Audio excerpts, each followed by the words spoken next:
Greetings, everybody. Welcome back to another episode of Review here on the PLD Projects Network. We are going through V at a breakneck speed. We are almost done with season one. I'm your host, PLD. With me, as always, someone I'm very proud of. She's really stuck her neck out and she's really pushed through as best as possible. She's a trooper. I love her for it. Lego, how are you doing today, girl? Well, I've just completed a rousing game of Gawakanoggin, and everyone should know, happy news, I got a score. I have no idea what you're talking about, but I'm happy for you. Well, I'm rewatching The Golden Girls. Don't worry, I have decided who all of the characters are in terms of their Golden Girl counterpart. I will admit you actually messaged this to me, and I did not do anything with it, but I am very interested to hear because it definitely did intrigue me when you brought this up. V and the Golden Girls connections I didn't even think about until now. This is great. This is great. They're just very important to me. That's a fair thing. Okay. That is a very fair thing. I mean, I will say there is a V connection because I know for at least a couple episodes, Supreme Commander John from the original miniseries was a guest star on at least one or two episodes. I believe as Dorothy's boyfriend. I want to say John is played by Richard Hurd. Okay, I'd have to pay more.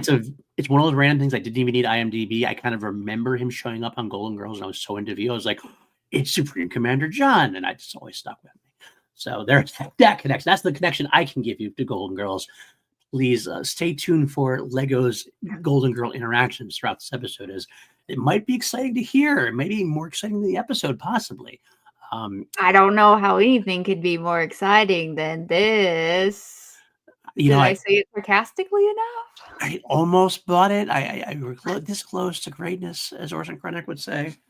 I will say, before I start anything off, let's just say welcome. Thank you for listening and watching. We've had some great interaction with the viewers who are enjoying our hate watch of this at this point still, so I'm impressed with that. We have a great, if you like this, subscribe, all that good stuff, leave comments. We comment back and forth all the time. I do a patreon.com/PLD Projects. If you want to support the channel even further, I try to get up these shows earlier. Like this show will go up tonight or tomorrow, and this is going to be a couple days before it actually goes up on the YouTube screen. So that's good too. If you can't though, I totally get it. I have to say, Lego, I did something good for my mental health this past week. I, like millions of others, have made the jump from Twitter to Blue Sky. You can only find me on Instagram. I see. Okay. That's why I have to upload, or I have to change my underlay here or overlay here because it still says my old Twitter one. If you want to find me on Blue Sky, it's just without the underline. It's the pauldenuzio.bluesky.social. Yeah, horrible handle. I'm not this anymore. I'm at Lego Rants. Well, you should let me know that too, and I will change that as well. I did let you know in my defense. Did you? It was like half a year ago. Well, I apologize because I don't remember that. I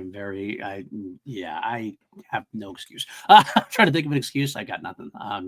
So we will talk and I'll get it done this week, I think, hopefully. I will say, though, I'm very happy. I don't use Twitter anymore except for to DM you these links and for news, like for entertainment news, I kind of like sub to for a long time, that kind of thing. My social interactions I've stopped replying. I've gotten away from it. And Blue Sky has been a haven of enjoyment for me. It's been like what Twitter used to be way back in the day. I kind of feel like I've curated it right. It just feels like a breath of fresh air. So please come find me on Blue Sky. I'm happy to follow you back and talk and have conversations on there where we actually can have conversations and not get inundated with all the crap. There's my TED Talk of the day, so to speak. So. On Instagram, I strategically only like pictures of dogs. And now I'm getting into these little knit frogs, and they do little shorts with them. They're pretty fun. Well, I will have to check that out. You're making them sound very enticing, little knit frogs. Okay, cool. Yeah, and they have adventures. It's pretty fun. There you go. There you go. I never got into Insta. I don't know why I didn't. I just never did. It's because you weren't liking the pictures of the puppies. That might be it. That actually absolutely could be it. Maybe I should go back and give it another shot, give it another whirl, so to speak.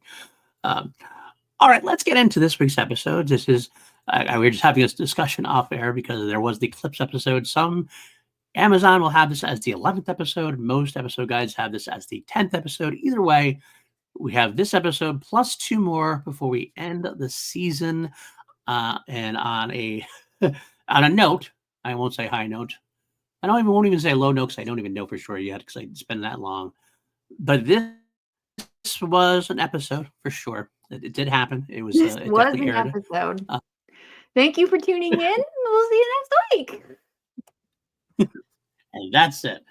Praise Well, no, now we'll cut back to 12 hours earlier. I can't believe how funny that is. Minutes. I can't believe, like, we just talked about that trope. I went into it, like, went off on it a little bit, and then the very end of the episode, all of a sudden, boom, it happens. For 14 minutes. 14 minutes. They open a scene. They cut back to 12 hours earlier. Less than 10 minutes later, we have caught up to the opening. You're not doing it right, show. I mentioned exactly. You're doing a dumb thing, and you're not even doing it right. It was the worst example of the trope. I am more forgiving of this trope than you are. We made that clear before. But in this case, I have no defense of it because it added absolutely nothing. The only time it ever adds something to value is if you showcase something, and then by going back, we get to look at it at a different light, look at it from a different angle, and it influences the way we saw something. It can be effective if done right. Yeah. This is not done right. They didn't change anything. The only thing it invokes is a mild curiosity. Like when the opening starts off, you're kind of like, you're opening up in the action as they like right in the middle of the action, and then, okay, wow, how'd they get here? Interesting. But that's about it. Not even like really caring about it, because once you go back, it doesn't really matter how they got there comparatively. Like, it's not a trope you should use unless you're going to use it right. And this show has proven it cannot use it right. So, and keep doing it. I honestly think it's a case of this. Well, this episode has studio interference all over it. And I'll talk about that specifically. The main point I have to make about studio interference.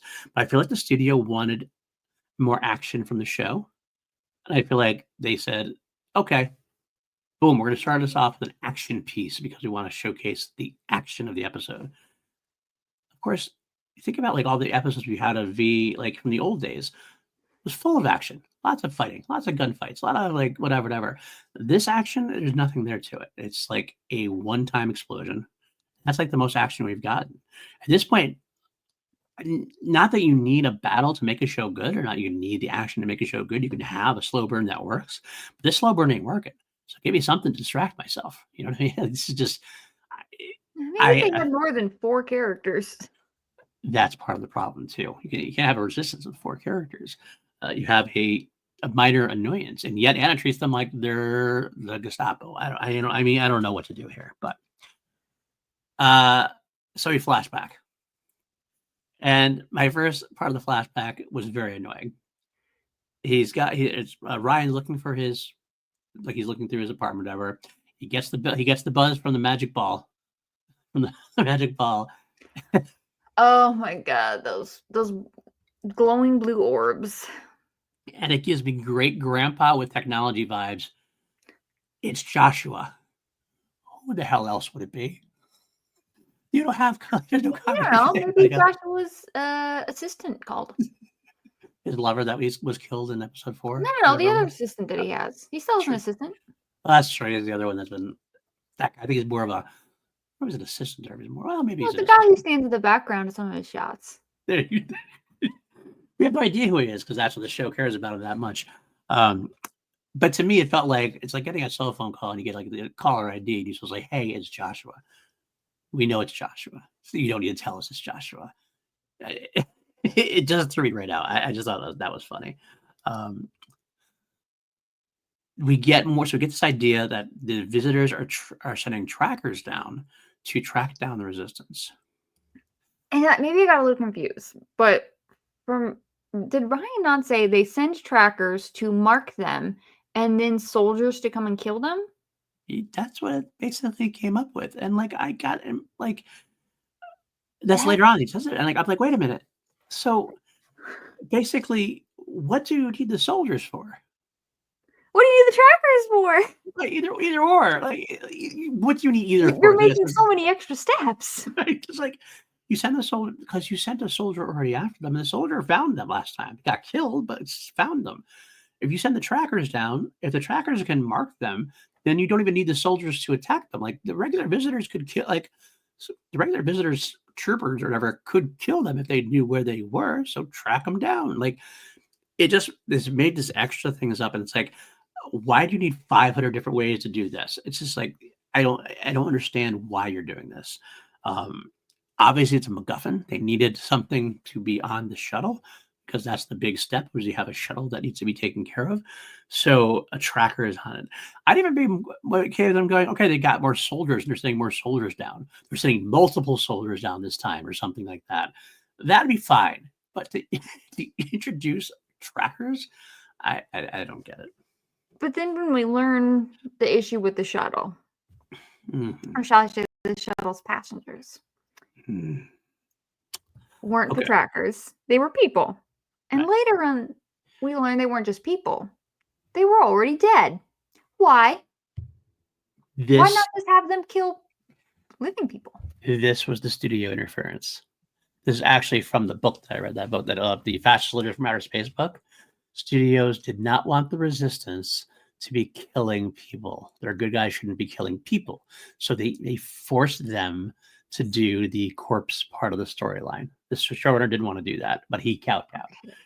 And even, like, honestly, that I actually enjoy, like, the overall episode. The nitty-gritty, I didn't like a lot of it, but the overall idea and that what that story could have presented was actually kind of interesting to me.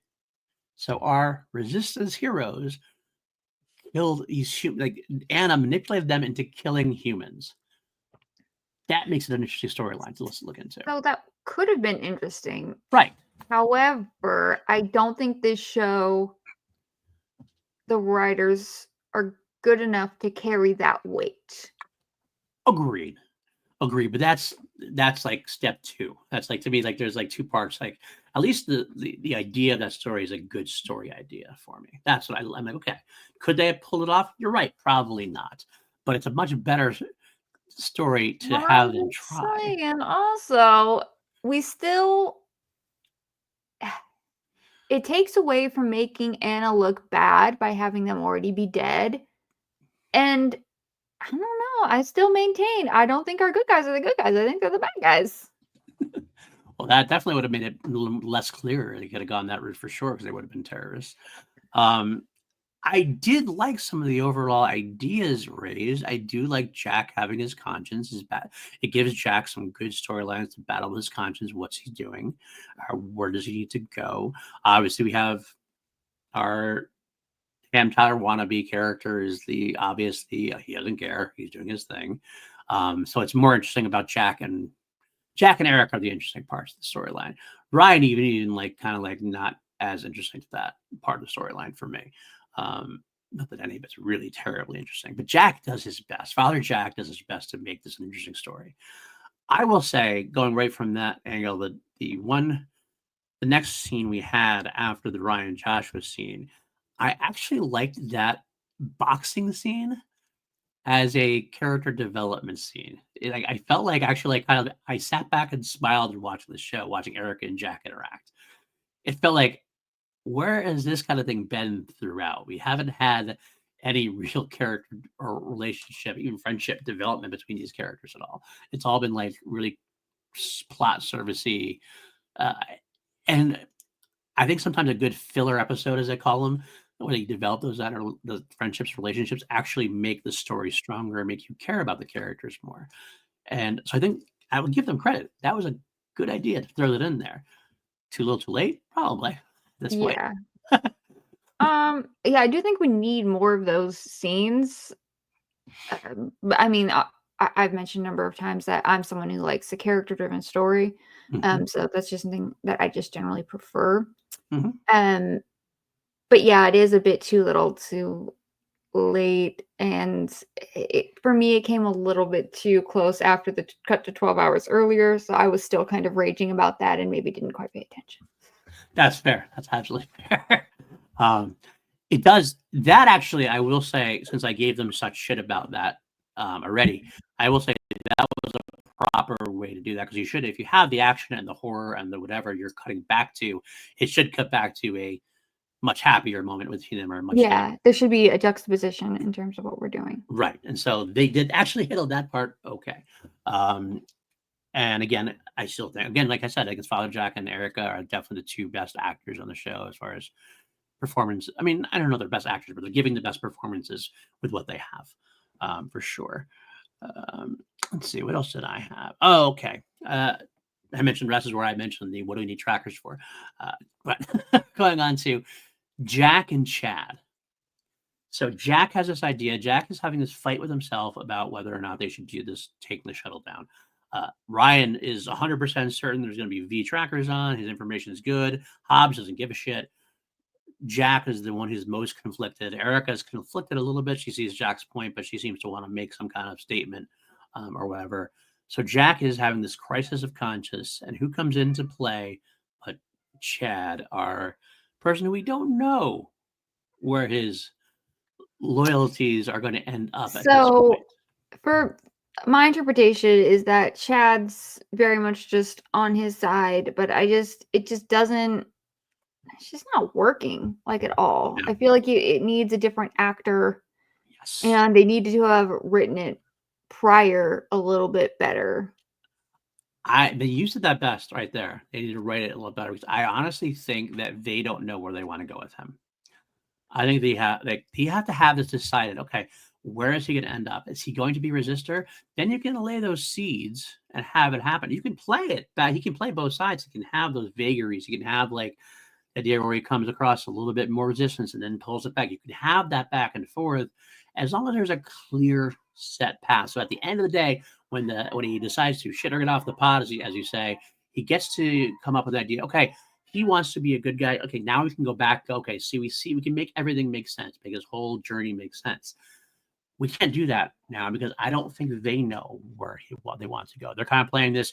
Well, let's just have him play both sides for a while, and eventually, when we figure it out, then we'll make it work. It doesn't help. You're right. It doesn't help. I know it's funny when we came into this series, you mentioned Scott Wolf. You were a Scott Wolf fan and everything, or you like Scott Wolf or something. But Party of Five. Party of Five, absolutely. But looking at this, I'm like, Scott Wolf is not this good of an actor for that. He's good at what he does when he gets like for Party of Five. I mean, he's good at what he does, but he's not like, I feel he seems too sympathetic, I guess. Yeah, that's a good word for it. That's a good word for it. I think like he's likable, so I have a hard time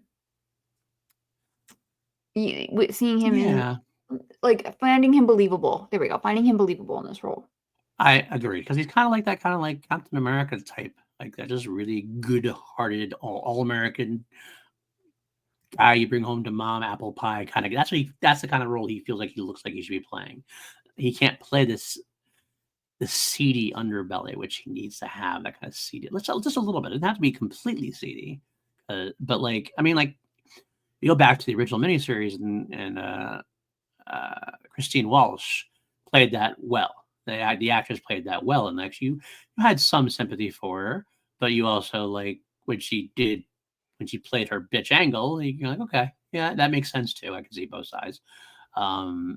He can't pull it off, unfortunately. And here's something I had a problem with also. Speaking of Jack, because it's followed up, the Chad and Jack sequence is followed up by another conversation between Jack and the old man priest. And this is why is Jack even like come close to confessing to this guy? Like, this guy has always been so pro visitor. Like, what I know he's worked with him for a while, but I feel like Jack should know better. But Jack should know better about this entire episode. Like, the fact Jack that he just talks too much. That's a great succinct way to put it. I'm talking too much, telling you that Jack's talking too much. But You just also, said I yes. don't know. I don't believe a Catholic priest is going to tell someone to turn themselves in. That's not how Catholicism works. You go into the little box, you tell them your sins, you say a Hail Mary, and then you're forgiven. That's true. And especially considering that, I guess we're considering that they have worked together for a while, but I think he's the only issue is that this priest feels like he cares more about his own position and his, his church and everything else. He doesn't want Jack to bring his church down. That's the only thing. That's the only reason I would consider him maybe going to turn somebody in. But I don't know. I don't like the old man priest. I think that character is a waste. I think I should get rid of him. It's kind of a waste of time. So you had the conversation with Chad. Like we didn't need. Like I was saying, Jack did a great job with a conscience. My cat is caterwauling over here, and I'm sorry for that if you're hearing it in the background. He had a good performance sequence when he's talking to Hobbs and Eric and the resistance about the shuttle and the idea where they should or shouldn't. We have the scene with Chad already, and now we have another scene where Jack's showing his. Okay, we get his confidence is shaken, but we don't need to establish things multiple times. That is a filler scene for me. Does that sound right? I mean, I don't know. Did you find that at all? Did you care about that at all? Or Yeah, I think we kind of needed all of them because we needed him to reveal information to Chad, and then for Chad to reveal the information he revealed to him to Anna. And then we also needed him to have the conversation with the father to get him to go to the FBI's. But I feel like that whole scene actually could have just been taken out. So I guess, yes, both those scenes could have been removed for me. And it didn't do anything to the plot. The Chad thing was important enough because that's how Anna found out. That's the only. I mean, yeah, the Chad thing was important, but him talking to the older father, and in addition to him going to the FBI, could both be removed. Yeah. So that was the other little action bit. We have Paul, who is Erica's boss. He's the guy in charge there, and he gets to the footage of the truck. We didn't even talk about the actual action. So we got back to the beginning where they go. They blow up the shuttle. They find human remains. It's no visitors on board. Everybody except Hobbs is shook. Even Hobbs is a little bit shook, but Hobbs is more like, we got to get out of here. Whereas Jack is trying to, like, I guess my initial instinct was like, Jesus, Jack, no one survived that. But I guess I understand he has to look for somebody to survive, potentially, because he's so guilt-ridden at this point. But it's like... That's because Hobbs is a Sophia and Father Jack's a Rose. That is... okay. That's a good call. I didn't think about that. That's a good call. I like that. Slipped it in. He did a good job. He did a good job there, sliding. You know what? This is our time. This is your time. This is your time to shine. Give us your Golden Girl. Okay. So Hobbs is Sophia. Father Jack is Rose. Erica is a Dorothy. Ryan is Stan. I hate Ryan so much. Who's Stan is Dorothy's husband. Okay, that's right. Ex-husband. Okay. Joshua, I would say also a Rose. A little bit of an idiot. Really, that one. Anna, I think also a bit of a Dorothy, but like on a bad day, you know? Yeah, I'm unsure on Steven. I'm going back and forth on him. I really just haven't figured that guy out yet. Unnamed boy. Will be Blanche's daughter, the from that episode. Oh, right. And then I feel like I forgot someone. Lisa? No, I didn't bother with her. You were so supportive of Laura Vanderbilt. You were so supportive of Supergirl before. Okay, so I think I like, after Father Jack, I think she might be my favorite character. Okay. Okay. All right. Fair. All right. Yeah, it's an interesting story. Listen, we have a Vulcan who's caught feelings. What will happen next episode? Will she emote more? Her story was pretty interesting. We did have Lisa does, so she has a conversation, or she's walking amongst the people who are living aboard the ship, which, by the way, is I still don't love this idea. Like, if you're trying, I mean, granted, the visitors aren't doing anything bad that we know of, but like if you're doing something bad, and you want people living there with you. It just feels like you're risking. Did these people? Are you still paying rent on your apartment? This is New York. Right, that's what I want to know. Is this free open space now? Like, is this a permanent thing? Are you actually living aboard for like the foreseeable future? Is that what this plan is? What if they decide to leave? They don't have. Do they have tenants' rights? Can they squat in there? Like, what does that work? Also, like you're probably still having to pay rent. You Right. live out your contract. Come on now. That's true. But either way, they are on board, and Lisa walks among them, and one of them's having nightmares. And they figured out, we have this long story. They're not actually having nightmares. Shock, surprise. They're being brought into this, like, I don't know, one of the CGI rooms that they have on the mothership. It's all basically blank space rooms. Like, my God, I still hate the CGI so much because they want to make this look like crystal clean and stuff, which is not a good idea anyway, to be honest with you. But they don't look like anything. All it is open space. Like, we're gonna make the cheapest way possible. We're just gonna put a dark room, something in the middle with light on it, and that's like the technologically advanced room. That's what we got here. That's what we're going with for an alien spaceship. And why is she even able to go into that room and watch this? That was my question. I guess rank had its privileges, like being the princess, so to speak. But like, I don't necessarily disagree. It is kind of stupid that she's kind of there. You're like, what the hell's going on with her? But she does catch her emotions a little bit. You're right, and she breaks up with Tyler, which is that big step that we've been kind of waiting for their way to actually. She commits to something. She kind of teased these emotions before with Tyler, but like this is her like making a statement. Breaking up with Tyler, yes, that's his name. His name is Tyler. Unnamed child, yes. Sean Donovan. I don't know who you're talking about. Unnamed child. That's what it says on his tombstone. Is he dead? Oh, he definitely died. Come on, PLD. Wait, are we still talking Sean or Tyler at this point? Sean. Okay. You said Sean. No, Tyler's still alive. I got it. Gosh, to say Sean. That's all I was trying to do. We're gonna need to rewind. Erase the tape. Good thing it's my channel, so you won't be able to do that. Either way. So she does cut back. 14 minutes. Oh God. All right. So she breaks up with Tyler, and then she goes back to mom, and she admits to mom that she screwed up or whatever. And then Anna turned like it was kind of that's kind of a cool ending. I actually like the ending. Where she did you? I did. Wait, did you? Okay, I had a problem with it. Okay, go ahead. It seems like you didn't have the same problem. Maybe not. Go ahead. What is your problem with it? PLD, they have fucking healing center. She could be cured in 5 damn minutes. That doesn't make any damn sense. It makes no sense. Why bruise her and break her legs? She'd be healed in 5 minutes. The only way that would work is if Tyler literally saw her being attacked. I'm screaming. It's so stupid. It's so incompetent. They so forgot the narrative of their own plot. Watching this is like playing Gawakamelgan. I will give them a pass because the reason why I give them a pass is because Tyler is stupid.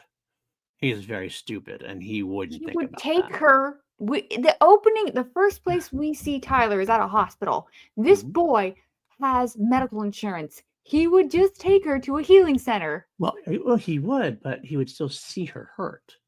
All he has to do is see her hurt, and if he sees her hurt, then he will be saving the damsel in distress, and it'll spark that spark in all young boys, and he will go, and she can get. And that's why she can get healed very quickly. So I don't think it wouldn't fool Erica, but it might fool dumb Tyler because Tyler's a dumb boy. He's a very dumb boy. I think you're confusing unnamed child with the writers. They're both dumb boys. They're all dumb boys. I'm safe to saying they're all boys. I'm sure this is on all male right? They're all from St. Olaf. Oh, wow. No, that's I not think true. that's. If I they was gonna were from say St. Olaf, this would be more interesting. it'd be more clever actually too, because like the Saint Olaf is like undeniably clever at times, even if it's ironically, as it were. Um, all right. And Oh, there'd by be the more herring. yes, so by the way, speaking of our viewers commenting and stuff, I forget who it was, but one of our viewers let us know or let me know in the comments that the actor who played Tyler, one of the reasons we don't see him anymore is that supposedly, again, I don't know this for sure. This is like a source from a thing, is that supposedly he was a little bit of a diva on this show. So I read online, he's a triplet, and he married a woman who's an identical twin. And that's all I know about him. And I feel like that's enough. That's asking for trouble, because if you're gonna have a child with like your genes are screwing you over completely at that point, unless you want twins or But I triplets. feel like if you're a triplet, like I'm from a big family. Like I definitely see like, it amongst the litter you want to Mm, stand out. But I don't know if he's an identical hmm, triplet or if right. they're not identical. But if they are identical, I could definitely see, wanting to kind of stand Separate above. yourself. Yeah, Yeah. separate yourself from above. That makes sense. Well, supposedly he tried, and he was very much a diva, and that kind of blacklisted him after that, so he never really got much work again. Not that his performances were any argument to get him more work, to be completely honest.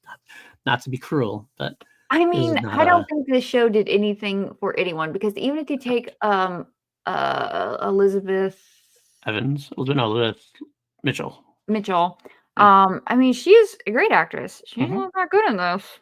No. I mean, yeah, that's a good point. She is okay in this, but I think she actually elevates the material, which says something. But that's how low the material is for her. Morris Chestnut, good actor. He's not good in this. Uh, I feel like, okay. Joel Gretsch, Joel Gretsch is Jack. Yeah, he's the only one nailing it. yeah, yeah. Yeah, that's pretty much it. Charles Measure is actually an okay actor, but he's not doing much with it either. But he hasn't. Yeah, he's given the least amount to do. His I feel like his whole thing is this short has been stand over there, be a badass. That's like their only like advice to him. I mean, Okay. is he acting or does he just have an accent? Who knows? Who's to say? We'll The never accents, know. it can sometimes carry you a long way. Let's be completely honest. Uh, all right. Let's see. Last thing. Okay. The only other scene we kind of skipped over a little bit was the FBI sequences. Like I said, I started talking about that. Paul brought Jack in, and because they found the footage with him driving the car, because they were stupid enough to drive through a place with the cameras, like they wouldn't get it either way. I don't know. And there Well, was like some actions. There's something like go around also, where like Paul had to get the footage before they did, and so Erica sends them on the journey, but Paul already did it, and it was very convoluted. I don't know. I'm sure there's ways. I mean, I know nowadays there's definitely ways to intercept these kinds Yeah, of things because they're right. signals. Yeah, And you can redact information pretty quickly. right. Um, but I don't know about 2009 technology. Yeah, I'm trying to remember back. I mean, yeah, that's when I started. God, I started my job then. Holy shit. That's how old I am now. And that's when PLD realized he was old. Not the Listen, first time great actually. wisdom from Sophia, the queen, the icon. Okay? Just remember, you're old, you sag. Get over it. Move on.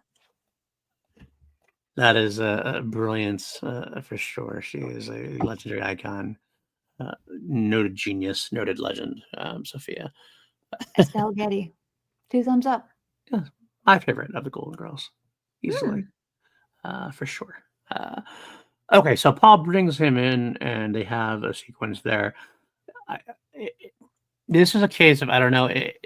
I'm glad it was Joel Gretsch acting because he actually entertained me in it, even if the quick turnaround was a little weird. Like, so they start going in each other. Erica goes in and she's like acting. she doesn't know what she's doing necessarily because she doesn't know how to handle this because she's supposed to be interrogating him and doesn't want to give him in, obviously. So she's able to push them out. She tells him the idea that it wasn't that it was dead humans on board, and all of a sudden he can just flip a switch and he is Joel Gretsch playing Jack is all of a sudden cool as a cucumber and could just come up with something off the top of his head. I don't know if it fits the character very well, but I was entertained by it. Yeah. I just didn't like any of this stuff, but that's total personal preference and. Okay, the last bit is we're actually gonna end this episode early because I will say I thank you so much for soldiering through, guys. Lego is a little under the weather right now. She's got some head pain and she's fighting her way through. So please give her some love for fighting through this for us.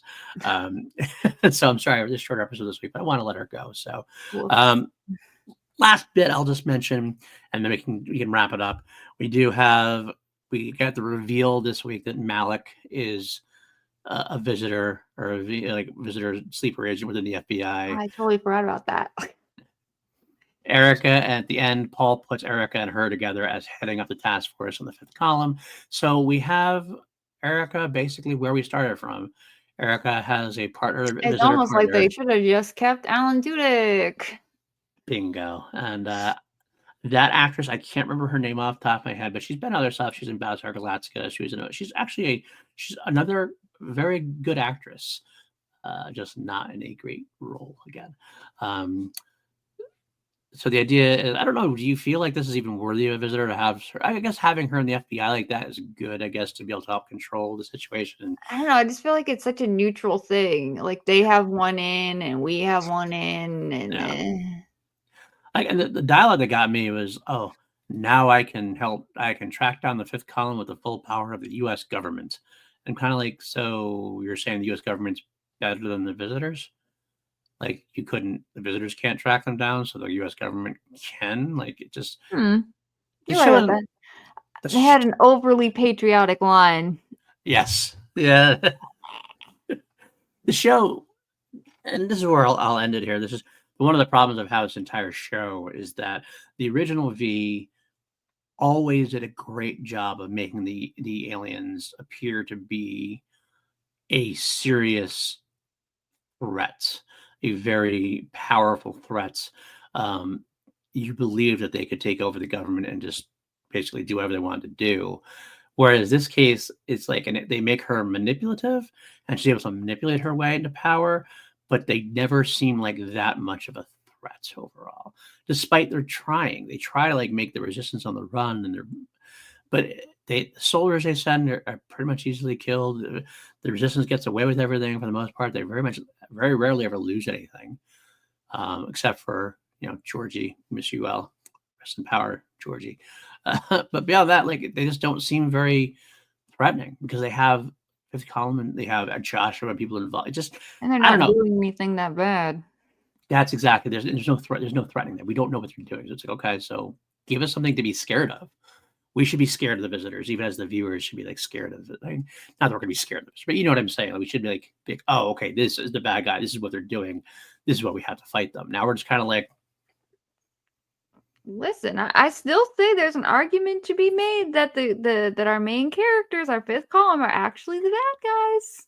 I guess we'll have to figure out why the visitors are actually doing good with the people who are living at board. They're actually sneaking them in, and they're doing something good to them with their experiments. Or just neutral, Or neutral. Okay, just studying for their benefit. Sometimes doing a little bad but a lot of good is worth it. Fair. All right, and that's where we will end up this week. We have 2 episodes left for the season. Lego, despite where the overlay there says where we can find you, where can the folks find you? You can find me. Where can you find me? On YouTube at Lego Rants, or on YouTube, Spotify, and Instagram at The Unhinged Binge. Okay. And you know what? You have told me this for the past 6 months because you said at the end of every show. So you didn't directly tell me so I could change it. You just said it in the air.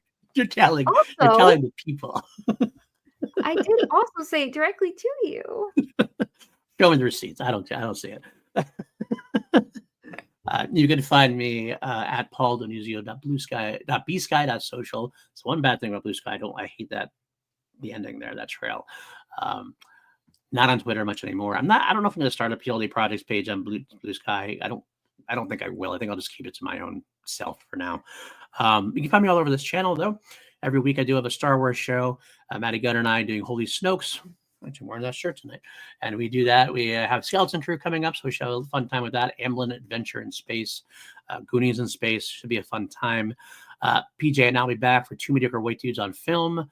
I believe next Wednesday from next Tuesday, I think. When this is aired, it'll be the following Tuesday, where PJ and I will be diving into Nightmare on Elm Street Part 3, Dream Warriors, which is perhaps my favorite entry in the franchise. I think I said it in the episode before, it's kind of like Indiana Jones, whereas like Raiders is probably the better movie, but Last Crusade is a lot of people's favorite.